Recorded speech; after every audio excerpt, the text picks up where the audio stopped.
In a hidden valley, deep within a mist-cloaked forest, there lies a forgotten village. The people there speak in whispers of creatures that roam under the full moon. Half-hidden shadows that slink through the trees and leave claw marks on ancient oaks. It's an old legend, one that parents tell their children to keep them from wandering too far from home. But the truth known only to a few is far more terrifying. Generations ago, a pact was made between the villagers and the ancient wolf spirits that haunted the valley. In exchange for protection, a sacrifice was offered every generation a child, left alone at the forest's edge on the night of the full moon. The villagers believed this kept the beasts at bay, allowing them to live in peace. Yet something went wrong. No child was taken for years, and the valley grew eerily silent on full moons. The villagers began to hope the wolves had moved on. But soon after, travelers began disappearing along the narrow paths leading into the valley. Strange, clawed tracks littered the village square come morning, though no beast was ever spotted.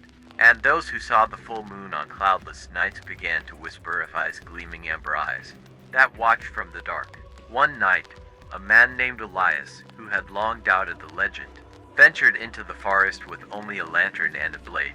He was determined to prove there was nothing lurking in the woods, that the pact was nothing more than a tale. But he never returned. Days later, his body was found near the village's edge, covered in strange symbols clawed deep into his skin. His heart had been removed, a grim reminder of the old bargain. As fear gripped the village, they returned to the pact, choosing a child for the next full moon. But the wolves did not take the offering.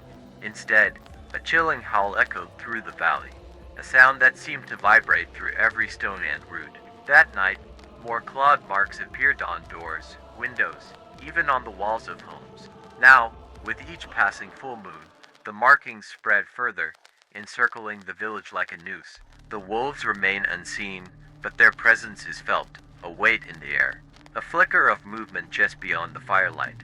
It is said that they are waiting, but for what? No one can say. The village elder speaks of a prophecy, a warning that the wolves will come not for sacrifices, but for vengeance. Yet no one knows when that night will come, only that it is getting closer. With each howl in the distance, each child lost to the shadows, each clawed mark left as a warning. As the winter solstice neared, the village fell into a restless silence. Children were kept inside, windows were shuttered, and fires burned low to avoid drawing attention. Yet, no amount of caution could prevent the scent of fear from thickening the air, a scent that the wolves seemed to savor. One evening, as a storm raged through the valley, the villagers heard a knock on the old chapel door. It was a low, deliberate sound that pierced the howling wind. Only Father Harlan, the oldest and most stubborn resident, dared to answer. To his surprise, he found a young man standing outside, drenched in rain but calm, with eyes that gleamed in unsettling amber in the candlelight. The stranger introduced himself as Kalen, a wanderer who had traveled far and wide and claimed to understand the language of beasts. He offered a warning. The wolves were restless because the pact had been broken in ways no one had realized. The rituals were never about sacrifice alone, they had been a gesture of balance, a way for the village and wolves to coexist. But the valley itself had changed, the boundaries were shifting, and something darker had taken root in the forest. The villagers debated over Seelan's words, torn between suspicion and desperation. He offered to lead them into the forest to find the heart of the disturbance, where he claimed they could set things right. But as they prepared to follow, whispers spread among the people. Some claimed that Seelan's amber eyes were too like the wolves, that his voice carried a strange cadence, almost a growl. Some said he was no wanderer at all, but a trickster from the shadows. Despite their fears, the village elder insisted on the journey. Under the cloak of the storm, they ventured into the forest, with Galen leading them deeper than anyone had dared to go. The woods felt alive, branches reaching like twisted fingers, the ground soft with rot and strange, fragrant flowers that had never grown there before.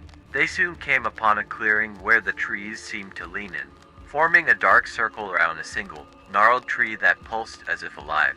At the base of the tree, claw marks covered the roots, intertwining like strange writing, and a single stone altar lay cracked and overgrown. Kalen whispered that this was the true heart of the pact, and that the wolves had been waiting for the villagers to remember it. He began a chant in a strange tongue, urging the villagers to repeat the words, but the wind carried his voice into a low, rumbling growl. As the villagers joined in, the ground trembled, and ghostly figures flickered among the tree shadows of ancient wolves, eyes glinting with a fierce intelligence and something far darker. But as the chant grew, Seelan's voice shifted to an animalistic howl, and the villagers saw his form ripple and twist, fur beginning to sprout along his skin. He was no mere wanderer, he was something else, a creature both man and beast, a bridge between worlds. The wolves closed in, their amber eyes shining as Kalen turned to the villagers with a look both fierce and sorrowful. "The balance must be restored," he said, his voice barely human now. "But it is you who must choose what to offer." And with that, the storm ceased, plunging the forest into an eerie silence, leaving the villagers in the clearing, surrounded by gleaming eyes, with the knowledge that the wolves would not leave until their hunger was satisfied. Would they dare to make a new pact, to offer more than just one life?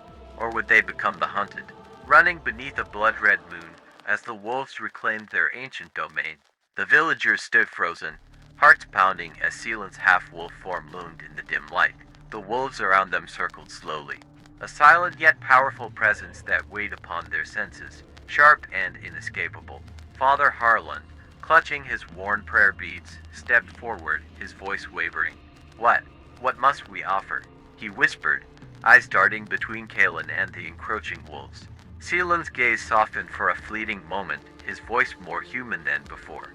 "This valley was meant to be shared, its power respected, but that respect was lost," he murmured. "To restore the balance, more than blood must be offered. You must give up the fear that has poisoned your hearts and bound this valley to darkness." The elder, struggling to hide his trembling, raised his voice.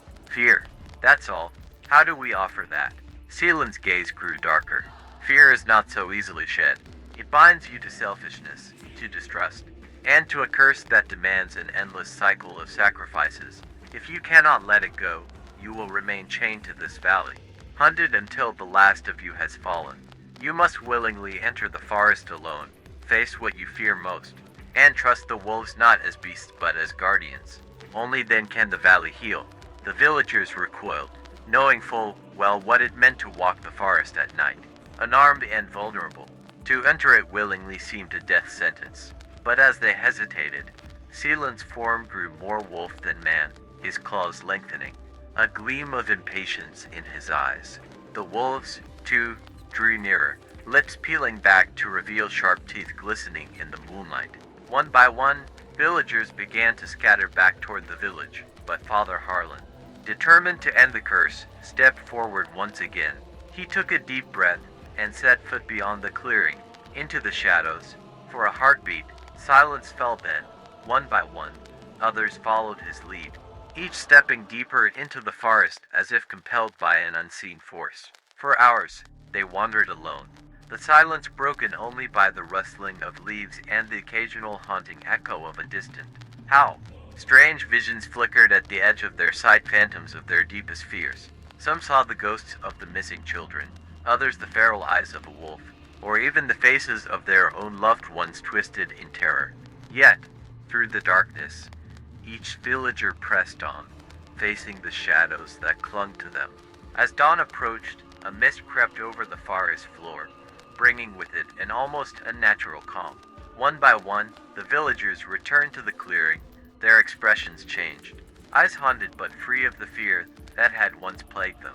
Kalen, now fully wolf, stood in the center, watching them with a piercing, knowing gaze. "You have passed the trial," his voice sounded in their minds, each word echoing with a strange mix of relief and power.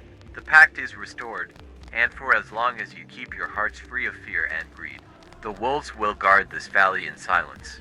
But as the first rays of sunlight pierced the clearing, Kalen and the wolves melted into the mist, leaving behind only the lingering scent of pine and something darker, more ancient.